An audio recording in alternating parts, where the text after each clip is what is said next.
Olá, sou Júlio Konkovski, seja bem-vinda e bem-vindo ao canal Lei Maria da Penha em Foco. E o tema de hoje é um pouco indigesto, muito polêmico.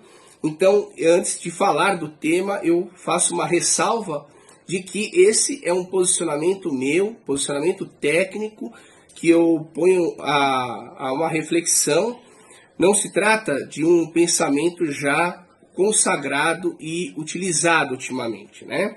Então eu digo isso porque as medidas protetivas, elas geralmente impõem um certo nível de restrições a quem as sofre. Geralmente impõem restrições ao homem, né?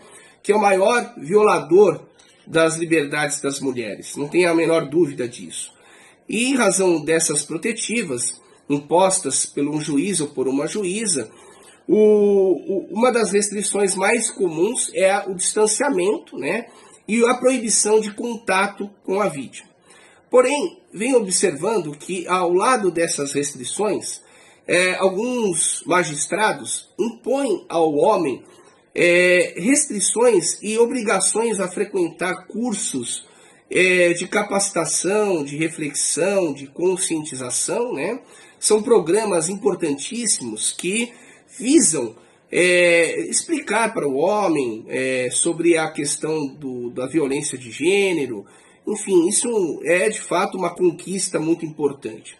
Ocorre que as medidas protetivas, elas são medidas cautelares, não são processos condenatórios, ou seja, ninguém pode ser condenado ou absolvido através de uma medida protetiva. Elas visam estabelecer graus de restrição para preservar a mulher que está em vulnerabilidade.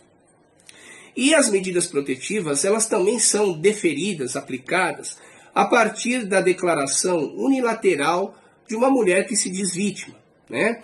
Então, às vezes, sem menor provas apresentadas, né? Sem provas nenhuma, só com alegação, muitas vezes as medidas protetivas são aplicadas, perfeito?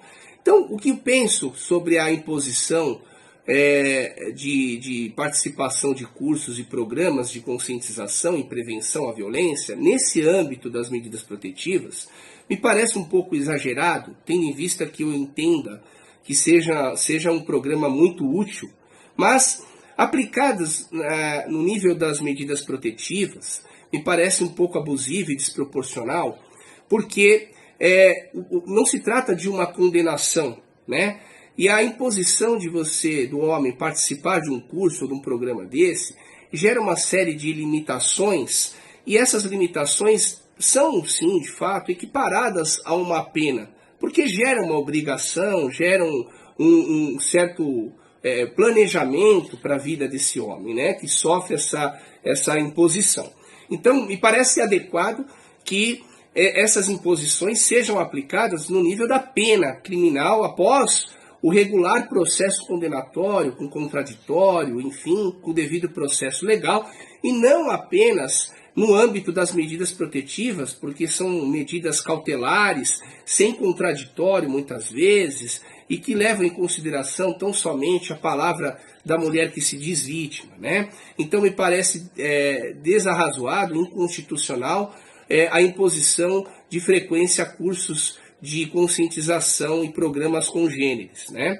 E vale ressaltar aqui que essa é uma posição minha, né? Não é uma posição amplamente difundida, e trago aqui por uma reflexão técnica e científica, não é uma opinião e muito menos um fomento à violência de gênero. Muito pelo contrário, nós somos conscientes da necessidade de mais leis, de mais conscientização para evitar esse tipo de violência que toda a sociedade deve estar atuando para que isso seja erradicado o mais rápido possível, tá ok? Então essa é apenas uma reflexão. Então, pessoal, muito obrigado e lembrem-se, respeitem as mulheres.